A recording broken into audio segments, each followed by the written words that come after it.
in conclusion, I believe the American healthcare system is relatively inefficient, both in terms of what we spend per what we get and in terms of the way we use resources.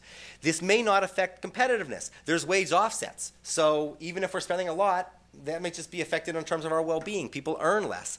And there's comparative advantage effects that go on. So even if compensation is higher, there's going to be adjustments that are going to happen internationally in trade sectors that it's not even clear that if I said we had a higher input cost in the United States wages, that affects our competitiveness per se. So we can have a longer discussion about whether higher wages in this country implies less competitiveness, and I'm going to defer that to Phil. Thank you, Phil. The empirical evidence is consistent with effects on employment, in other words, high healthcare costs reducing employment, but that may or may not imply an impact on competitiveness because employment isn't our metric necessarily of competitiveness. It could be, we could have that discussion, but that wasn't the metric that we were using.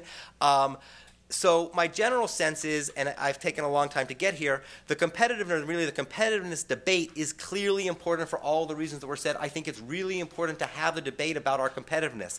But as a policy, however you come down on that, we have to improve our healthcare sector. And so someday I'll be invited back to talk about how to improve the healthcare sector.